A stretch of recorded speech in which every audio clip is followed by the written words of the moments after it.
Olá, vamos acompanhar as senhas desta quarta-feira. Acompanhe. As senhas do Antigo Testamento encontramos no livro de Jó, capítulo 9, versículo 10.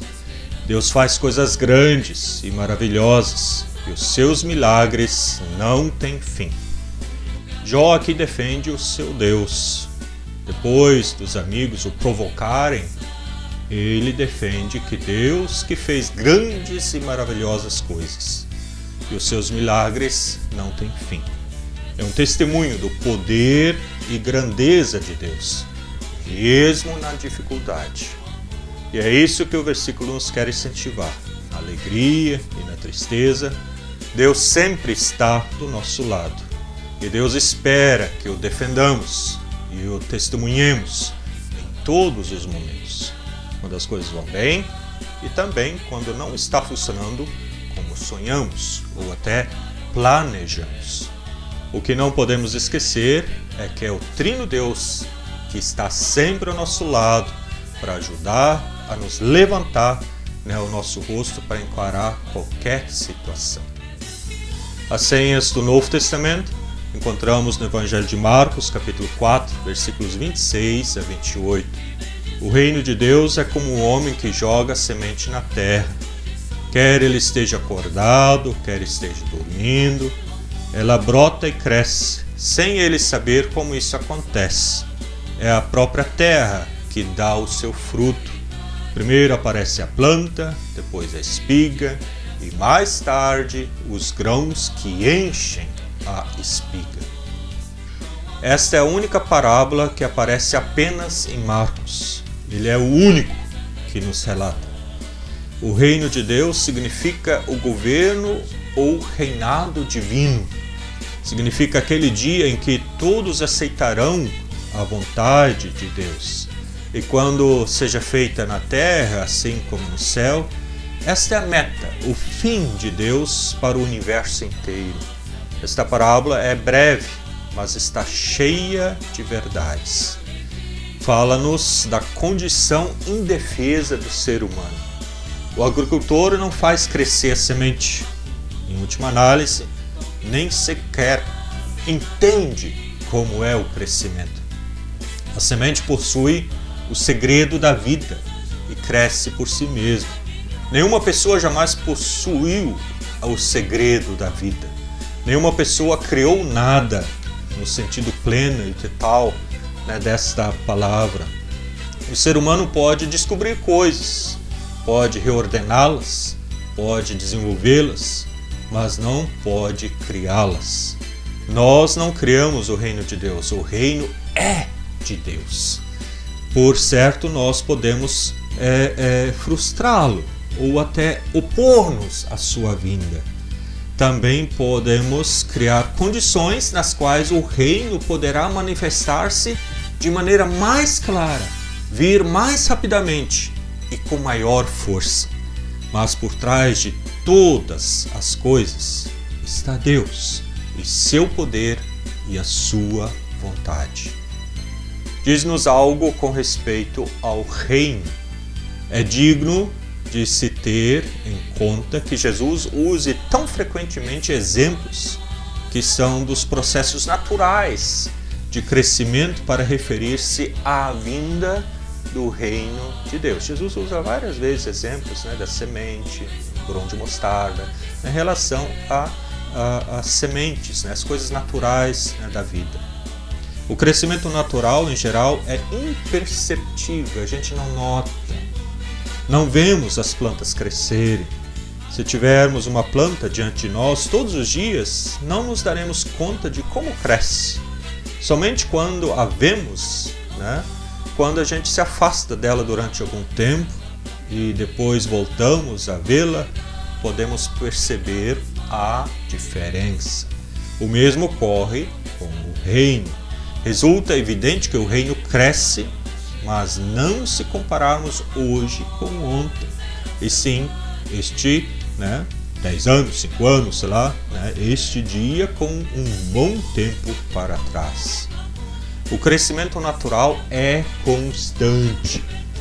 Dia a dia, noite a noite, enquanto o lavrador dorme, o crescimento prossegue. Deus não se caracteriza por atuar de uma maneira de um dia sim e outro não. O grande problema com os esforços e a bondade do ser humano é que, em geral, atua de maneira esporádica, de vez em quando, não todo dia.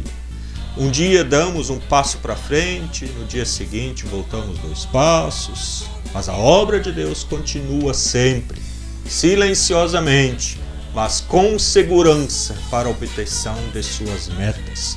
De maneira constante, Deus desenvolve o seu plano.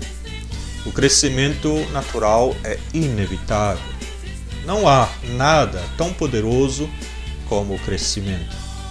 E uma árvore pode quebrar uma calçada de cimento, armado com o poder do seu crescimento. Quase qualquer semente pode rasgar o asfalto dos caminhos para que as primeiras folhas de sua plantinha recebam a luz do sol. Eu lembro lá na casa dos meus pais, quando eu plantava milho, e aquela crosta, quando o milho saía, ele chegava a arrebentar aquela terra para cima. O mesmo ocorre com o reino de Deus. Em meio da rebeldia do ser humano e sua desobediência, a obra de Deus continua. Nada pode deter o cumprimento dos propósitos, dos objetivos de Deus.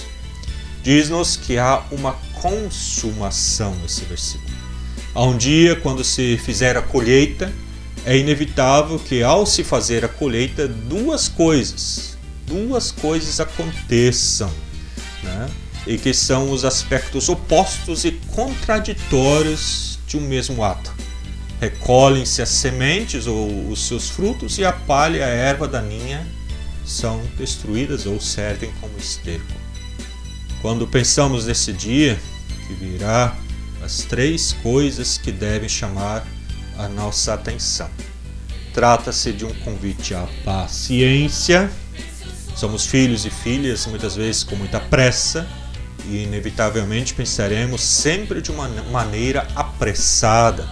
Deus tem toda a eternidade para realizar a sua obra. No Salmo 90, versículo 4 diz: porque 1000 anos diante de seus olhos são como um dia de ontem que passou e como uma das vigílias da noite. Em vez dessa irritável urgência humana que nos caracteriza, que cada dia está pior dentro de nós, deveríamos cultivar em nossas almas a paciência que aprende a confiar em Deus. Trata-se também de um convite à esperança. No Hoffnung, hoje vivemos em uma atmosfera de desesperança dentro desta situação de pandemia. Há muitos que perdem a esperança, talvez até dentro de uma igreja. Muitos perdem a esperança também dentro deste mundo ou até dentro da sua casa. Há muitos que creem que a humanidade perdeu o jogo da vida, pois anda muito sem esperança. Ninguém pode pensar assim e crer em Deus. Se Deus for o Deus quem eles creem que existe, não resta lugar para o pessimismo algum com respeito à vida. Possivelmente pensamos experimentar que estamos com remorsos, Possivelmente possamos estar arrependidos. Possivelmente examinemos a fundo esse nosso coração e descobrimos nossos fracassos e os nossos pecados. Mas nunca podemos perder a esperança. É um convite também para estar preparado. Quando o dia chegar, devemos estar preparados. Será muito tarde para nos prepararmos quando já estiver sobre nós o dia. Temos que nos preparar para encontrar a este nosso Deus. E estas não são palavras 1000 vezes repetidas e sem sentido.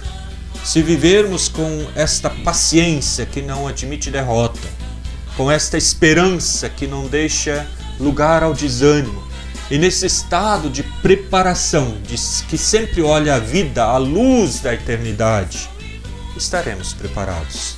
pela graça de Deus, para receber o final de todas as coisas, quando Deus quiser que as coisas aconteçam. Os versículos nos querem animar a ficar firmes em Deus, em deixar que a nossa semente do Evangelho germine e produza bons frutos nas nossas relações diárias, no nosso relacionamento dentro deste mundo com as pessoas e com a sua criação. Que possamos dedicar este dia ao Senhor e ficar firmes no seu caminho. Pense nisso. Amém. E que a paz, a bênção e a proteção do Trino Deus venha sobre nós, nos ilumine e fortaleça. Em nome de Deus Pai, Filho e Espírito Santo. Amém. Um bom dia e até a próxima. Tchau, tchau.